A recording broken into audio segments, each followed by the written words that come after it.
De espadas e armas, a bombas nucleares e robôs assassinos, os humanos ao longo da história se destacaram em uma coisa acima de todas as outras: encontrar novas maneiras criativas de matar uns aos outros. Esta é uma breve jornada pelas armas mais letais e influentes da história da humanidade, século após século. Algumas dessas armas foram inventadas nos séculos em que as destacamos. Outras são clássicas que nunca saíram de moda mortal. Primeiro século, o Gládio Romano. Vamos começar nossa lista com uma boa e velha espada, e uma que era amada por uma das culturas militares mais bem-sucedidas da história humana, os antigos romanos. Com o tempo, o gládio tornou-se um termo genérico para espadas em todo o Império Romano, mas estamos falando especificamente do gládio Fulham, a icônica espada de ponta triangular introduzida em 43 d.C., durante a invasão romana da Grã-Bretanha. A espada é simples e eficaz, uma lâmina versátil que auxiliou os legionários e muitas conquistas, e também se tornou um símbolo duradouro do próprio Império Romano, permanecendo como a arma preferida até o final do primeiro século. É impossível ver uma sem imaginar a cultura que a empunhava, tornando-se um símbolo de medo para os inimigos de Roma. Mas não é nem de perto tão brutal quanto a nossa oferta dos próximos 100 anos. O desenvolvimento militar histórico dos dácios no século II frequentemente envolveu uma corrida armamentista incessante entre armas e armaduras, entre ofensiva e defesa. E sob o domínio romano, o padrão ouro de armadura era a lorica segmentata, a clássica armadura romana segmentada que você viu em tudo, desde gladiador até a vida de Brian. As táticas superiores, equipamentos e tamanho da legião romana muitas vezes levavam a uma dominação total das forças contra as quais lutavam. Mas algumas dessas forças reagiram e com força. Pegue, por exemplo, os dácios, uma cultura indo-europeia que habitava as montanhas Cárpatos. Eles usavam famosamente uma espada com uma ponta curva, semelhante a uma foice conhecida como falx, e de acordo com os registros dos líderes militares romanos da época, a falx era incomparável em cortar a lorica segmentata como se fosse papel higiênico molhado. E porque a lâmina de 16 polegadas era afiada apenas de um lado, os dácios canalizavam toda a sua energia em golpes brutais que deixavam seus inimigos sangrando até a morte na terra do campo de batalha. Mas se o segundo século nos deu a falx, o terceiro nos deu uma versão ainda mais mortal. Terceiro século, falcata celtibérica. Não apenas a falcata parece absolutamente incrível, mas também é outra arma que deixava os romanos nervosos, o que não é uma tarefa fácil. Incorpora a borda curva da falx, mas com uma ponta afiada, tornando-a útil tanto para cortar quanto para esfaquear, algo que os mercenários ibéricos que a manejavam adoravam fazer. A falcata era feita de ferro de alta qualidade dos Cárpatos, sendo ainda mais mortal que sua predecessora Dácia. Apesar disso e do fato de haver registros de seu uso já no século V a.C., a falcata ainda permanece bastante obscura no âmbito da história. O mesmo não se aplica à nossa terrível arma do século IV. Século IV Macuahuit. Os astecas foram uma das civilizações mais impressionantes que já pisaram na Terra, desde seus deuses da morte até suas gigantes zigue-zagues de sacrifício humano. Está claro que não se deve mexer com os guerreiros astecas. Eles só foram derrotados no final por exércitos mais avançados tecnologicamente, com armas que serão mencionadas adiante na lista. Então, qual arma ajudou a elevar o status dos guerreiros astecas para os caras mais assustadores da sala? Pessoal, conheçam o Macuahuit, que reinou nas Américas de 900 a 100 em a 1600 da 100 em com o quarto século bem no meio. Mas se você está conhecendo o Mocuit pessoalmente, esperamos que sua família tenha uma cópia do seu testamento. A arma é simples, mas devastadoramente eficaz. É um pedaço de madeira longo e plano, com lâminas de obsidiana afiadas cravadas nas laterais. Um único golpe deste mau rapaz nas mãos de um guerreiro asteca treinado?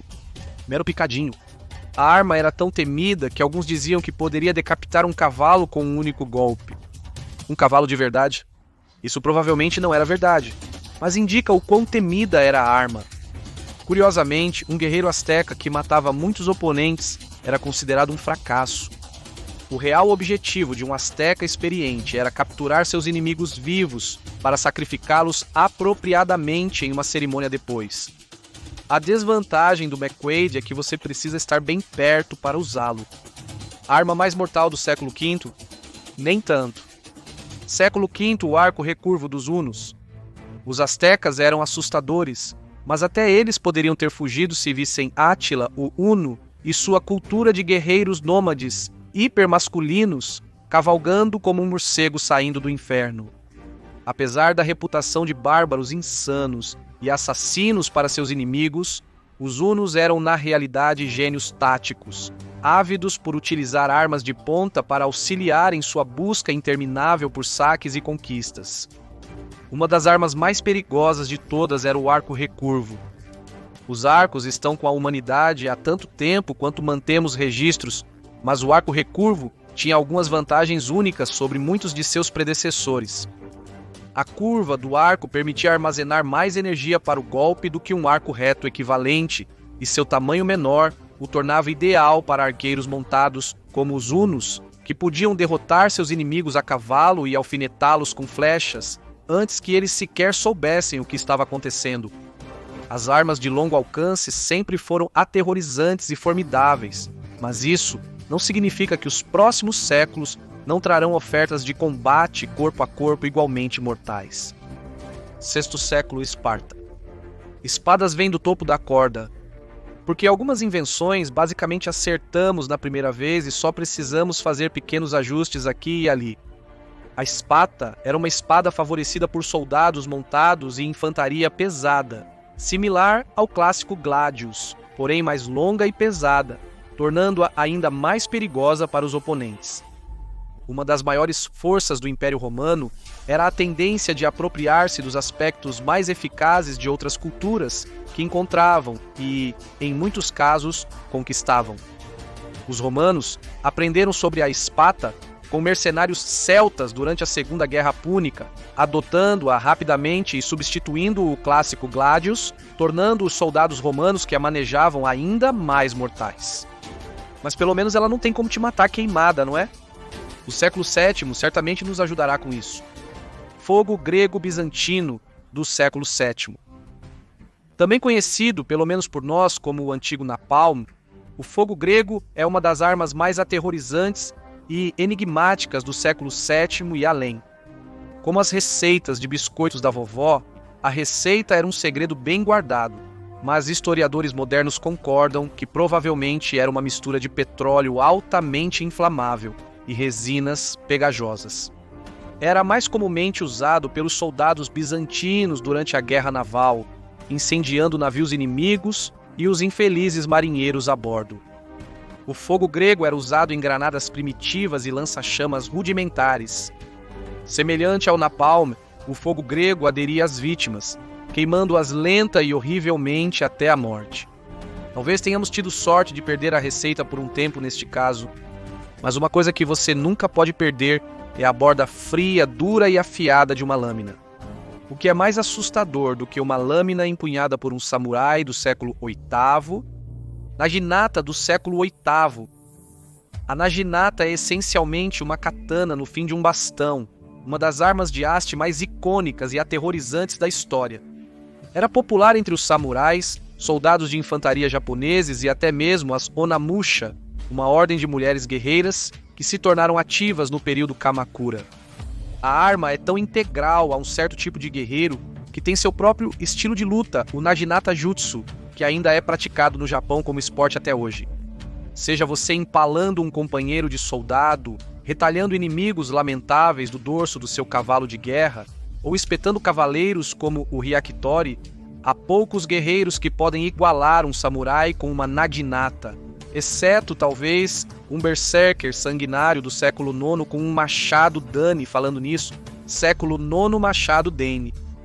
Os vikings são outra cultura guerreira infame que deixou sua marca na história com manchas de sangue e pilhas de corpos retalhados, e alguns de seus guerreiros mais temidos e reverenciados empunhavam um machado Dane, um grande machado de batalha de um lado só, com uma lâmina larga e fina. Essa borda fina, feita de aço mais duro que o restante do machado, proporcionava golpes extremamente poderosos que podiam causar feridas frequentemente fatais nos corpos dos inimigos, de soldados de infantaria a cavaleiros. Alguns machados, alcançando 1,7 metros de altura, eram usados como símbolos de status. Alguém está compensando demais. Em termos de função, o Dane é meio que um grande cutelo de carne de cabo longo, e quem quer que os vikings estivessem perseguindo era pouco mais do que um pedaço de carne morta na tábua de cortar. Com nossa arma do século X, você poderia garantir que sua carne estivesse bem cozida. Flechas de fogo chinesas do século X. Do arco recurvo I, sabemos que as flechas são perigosas.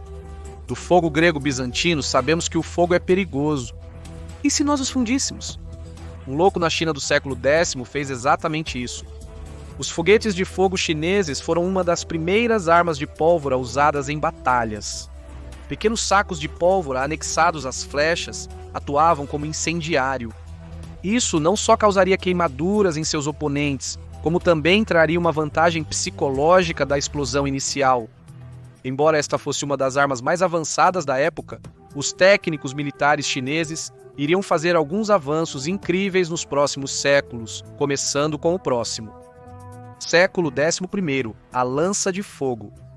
Se este fosse um concurso para armas com o nome mais impressionante, então as lanças de fogo ganhariam sem dúvidas. Mesmo com um nome menos impressionante, ainda seria um incrível avanço na tecnologia militar. Era basicamente um poderoso foguete na ponta de uma lança, que podia ser apontado para um inimigo próximo e lançado. Como as estatísticas anuais de ferimentos e mortes no 4 de julho podem te dizer, ter um foguete disparado no rosto definitivamente não é bom para você. Mas a lança de fogo era ainda mais perigosa. O foguete estava cheio de pellets que seriam espalhados pela explosão, como uma granada de fragmentação ou um tiro de espingarda. Com alcance de 3 metros, a lança de fogo raramente terminava uma luta, mas era fantástica para desequilibrar os inimigos antes do combate corpo a corpo.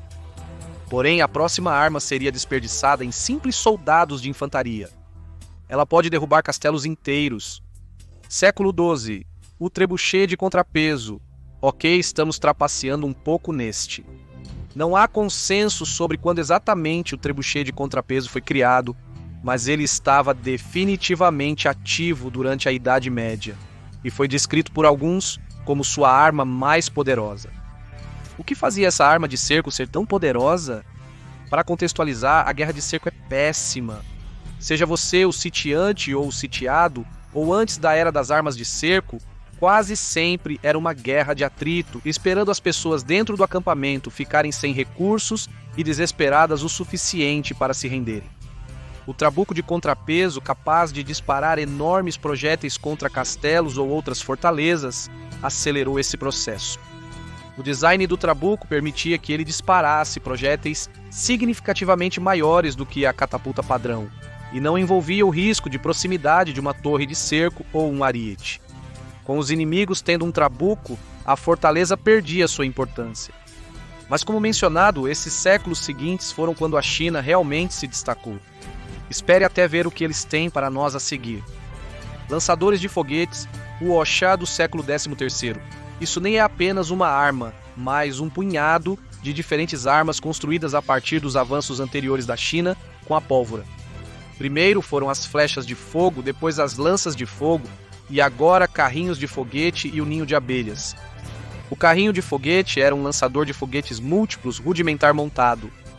Como o nome sugere, é um carrinho rolável com vários foguetes de pólvora montados, projetados para disparar simultaneamente e atingir múltiplos inimigos, ou uma fortaleza inimiga à sua frente. Os fãs do simulador de batalha realista conhecem bem este jogo. Então, temos o ninho de abelhas, uma cesta hexagonal cheia de flechas de fogo de pólvora, como uma versão mais compacta do carrinho de foguetes, mas igualmente caótica e mortal. Mesmo com a pólvora explodindo metafórica e literalmente no Oriente, o Ocidente mostrava que às vezes não se pode superar um clássico antigo. O arco longo inglês do século XIV, apesar de simples, foi essencial para os soldados ingleses e galeses repelirem inimigos por séculos, incluindo as forças francesas, possivelmente melhor equipadas durante a Guerra dos 100 Anos. Com cerca de 6 pés de comprimento, este arco não seria manejado por um arqueiro montado. Essas armas eram velozes, potentes e exatas a centenas de metros de distância. Flechas disparadas do arco longo inglês por um arqueiro treinado também poderiam perfurar armaduras, frequentemente levando à fatalidade. Dizem que muitas batalhas na Guerra dos 100 Anos foram decididas por arqueiros de arco longo, então a importância e letalidade desta arma no século XIV não podem ser exageradas, mesmo com uma tecnologia emergente em armas de longo alcance prestes a substituí-la. Século XV. A besta europeia. Vale a pena mencionar que as bestas como conceito existem há muito tempo e como muitas inovações em armamentos, elas se originaram na China. Porém, com o passar dos séculos, a humilde besta foi aperfeiçoada quase à perfeição. Embora os besteiros franceses tenham sido derrotados pelo longbow inglês na Batalha de Agincourt, a besta acabou vencendo a longo prazo, trocando a velocidade de recarga por precisão e potência. O que torna a besta mais mortal? Simplesmente qualquer um poderia usá-la. A letalidade do arco longo inglês devia-se tanto à habilidade dos arqueiros quanto às características da arma em si. Não é preciso muito treinamento para ser perigoso com uma besta. Aponte, atire e observe seu alvo sangrar se você acertar algo importante. E com este próximo século, as coisas ficaram ainda mais mortais. Século XVI, o mosquete de infantaria. Visualize um cavaleiro alto e galante, usando uma armadura brilhante, empunhando uma espada poderosa e montando seu cavalo favorito.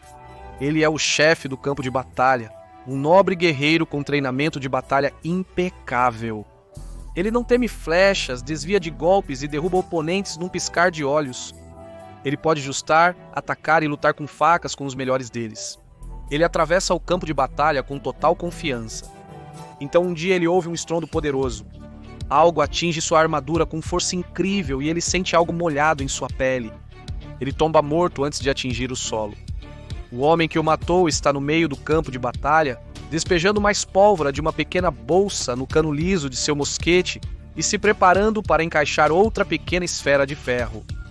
A Era da Noite acabou graças ao mosquete, precursor dos rifles modernos, que mudou para sempre a paisagem do campo de batalha. Matar nunca foi tão fácil. Graças a esta arma rudimentar, muitos mais corpos estavam prestes a cair no chão. Se ao menos alguém pudesse melhorar esse mecanismo de carregamento. Armas de fogo de pederneira, do século XVII. Embora variações da pederneira existissem desde o século XVI, o verdadeiro mecanismo de pederneira foi introduzido em pistolas e rifles no século XVII. E ainda atua como um elemento principal em todas as peças de mídia de piratas feitas desde então. Amplamente atribuído ao armeiro francês Marine Le Bourgeois, o verdadeiro mecanismo de pederneira mudou o jogo ao adicionar um desengate vertical, parte do mecanismo do gatilho que segura o cão. Não ria, essa parte da arma tinha esse nome por ter o formato de um galo. Tirem suas mentes do esgoto. A construção particular deste mecanismo de pederneira, onde o galo seria liberado e atingiria a pederneira, acendendo a pólvora dentro e disparando o tiro, tornou as armas consideravelmente mais eficientes e confiáveis, e como resultado, muito mais mortais também. Mas quando você precisava recarregar, bem, isso era um problema. Uma questão que o século XVIII respondeu da forma mais brutal possível. Século XVIII, baioneta de espada. Para eliminar oponentes a longa distância, o ideal é usar um rifle. E quando se trata de matar alguém de perto, a história nos mostrou que você realmente não pode errar com uma espada. Nas palavras parafraseadas da filósofa Hannah Montana, a baioneta de espada oferece o melhor de dois mundos, tornando você duplamente mortal. Os rifles de carregamento, pelo cano das guerras napoleônicas, eram difíceis de recarregar, especialmente em batalha, deixando o soldado em desvantagem se estivesse do lado errado das linhas inimigas. Uma baioneta de espada equilibrava as chances, permitindo que o rifle se tornasse uma arma de combate corpo a corpo igualmente mortal quando a recarga não fosse possível. Eles eram tão eficazes que foram usados pelos exércitos britânico, japonês, otomano e outros, garantindo que mesmo na era em que se podia atirar em um inimigo a 200 passos, ainda haveria muitos intestinos derramados nos campos de batalha. Mas você sabe a que você não precisa anexar uma espada para ser incrivelmente mortal? As armas que o século XIX nos deu? Século XIX.